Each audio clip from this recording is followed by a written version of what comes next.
Hello dear student. तो आज की क्लास में हम इंटीग्रेशन के बारे में पढ़ने वाले हैं। ठीक है, कॉपी पेन निकाल लो और मेरे साथ स्टार्ट हो जाओ।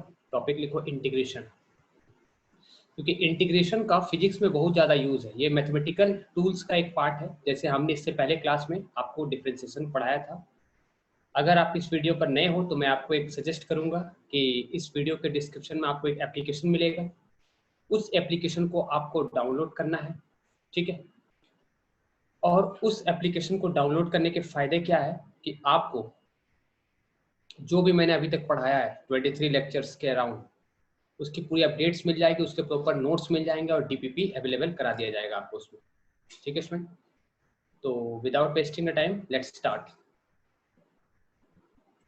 तो आज हम पढ़ेंगे इंटीग्रेशन के बारे में। इंटीग्रेशन क्यों पढ़ेंगे, क्या यूज़ होता है इसका, देखेंगे हम। ठीक है, इससे पहले वाले क्लास में मैंने आपको डिफरेंशिएशन पढ़ाया था। डिफरेंशिएशन का रिवर्स प्रोसेस होता है इंटीग्रेशन। ठीक है, डिफरेंशिएशन का रिवर्स प्रोसेस होता है इंटीग्रेशन। इंटीग्रेशन मतलब एरिया फाइंड करना। ठीक है, एग्जांपल के लिए बताना चाहूंगा। जैसे मान लो दो एक्सिस है, बना लो ये एक्स एक्सिस, ये वाई एक्सिस है और ये एक्स एक्सिस है। ठीक है, इसके बीच में, ठीक है, इसके बीच में ग्राफ है। ये मान लो y है, ये मान लो x है। इसके बीच का जो ग्राफ कुछ दिया गया है, ठीक है, कुछ इस तरह का ग्राफ दिया गया है।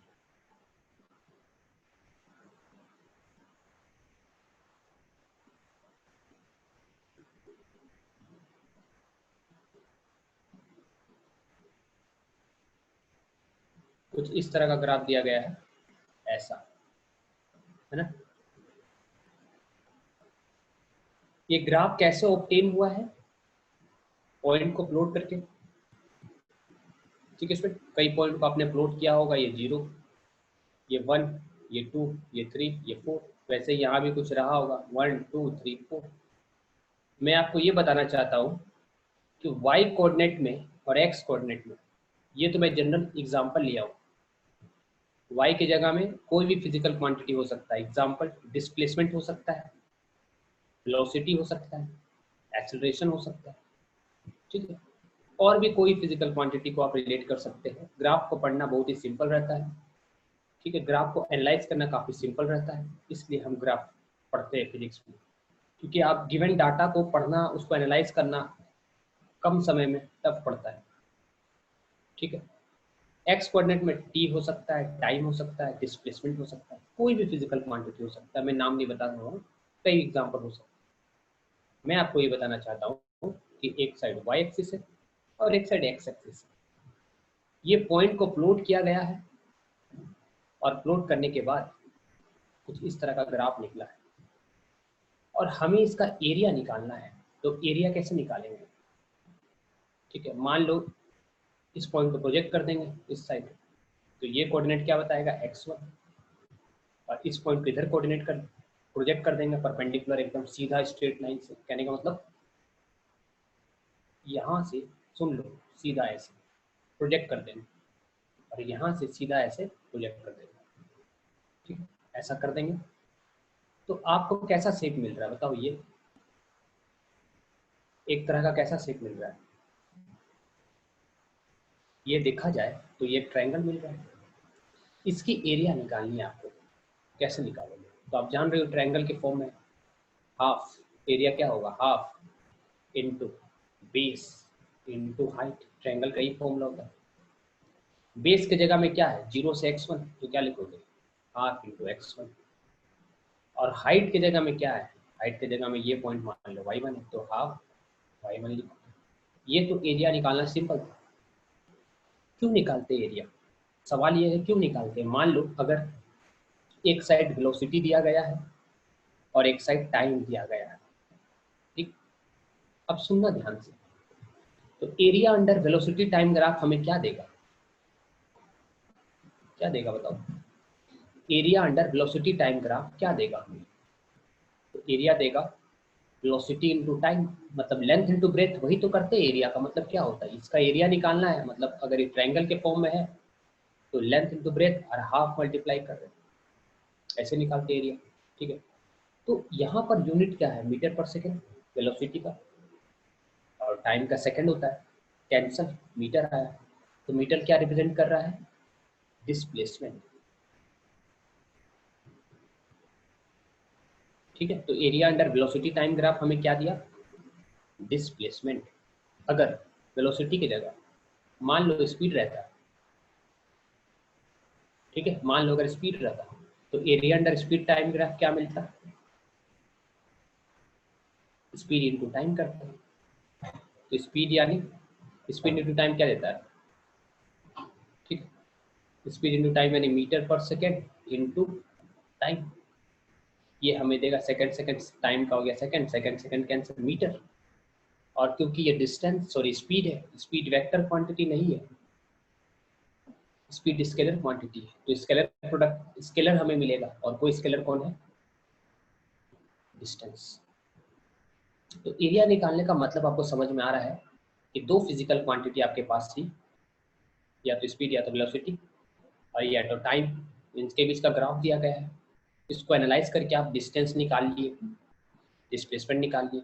मान लो इसके जगह एक्सेलरेशन रहता, वाई एक्सिस में अगर एक्सेलरेशन रहता, ये दोनों नहीं रहता, और एक्स एक्सिस में टाइम रहता, तो अभी एरिया हमें क्या देता, देखो एरिया मतलब अगर यहाँ ट्रायंगल बन रहा है तो आप क्या लिखोगे, हाफ इनटू बेस, बेस में क्या है, इस साइड टाइम है, ठीक है, इनटू हाइट में कौन है, एक्सेलरेशन है, ठीक है, और टाइम का यूनिट क्या होता है, सेकेंड, और एक्सेलरेशन का यूनिट होता है मीटर पर सेकेंड स्क्वायर।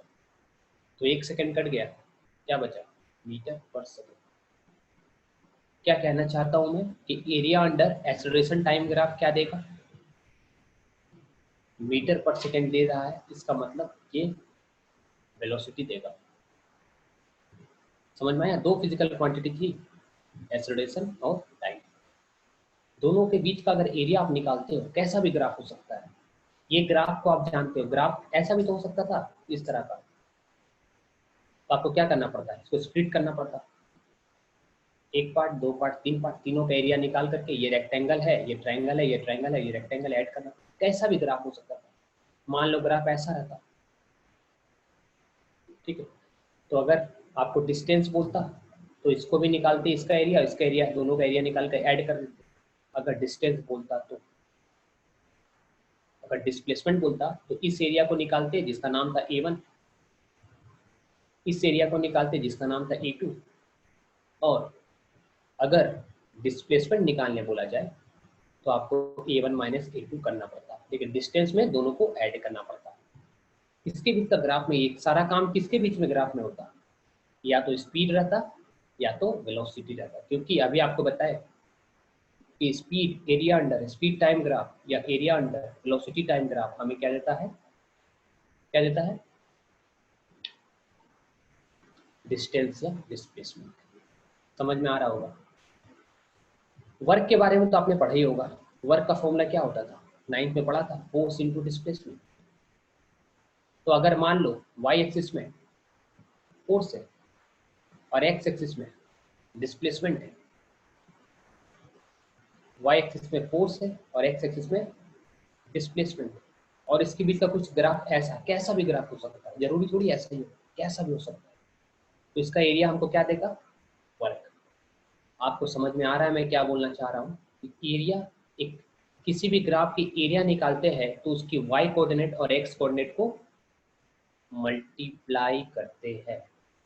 क्या बोला, एरिया निकालना मतलब वाई कोऑर्डिनेट और एक्स कोऑर्डिनेट को मल्टीप्लाई करना, और स्लोप निकालना मतलब वाई कोऑर्डिनेट और एक्स कोऑर्डिनेट की वैल्यू को डिवाइड करना। ये कॉन्सेप्ट अगर आपको समझ में आ गया है, आ ही गया होगा। चलो नेक्स्ट पेज पे बढ़ते हैं। अब ध्यान से सुनना, अभी तो आपने बच्चे वाली चीज पढ़ ली है। मान लो ग्राफ कुछ ऐसा है, अगर ये वाई कोऑर्डिनेट है, ठीक, और ये एक्स कोऑर्डिनेट। ग्राफ तो अभी आपने बच्चे वाले पढ़ लिए। अगर ग्राफ कुछ ऐसा है, अगर ग्राफ कुछ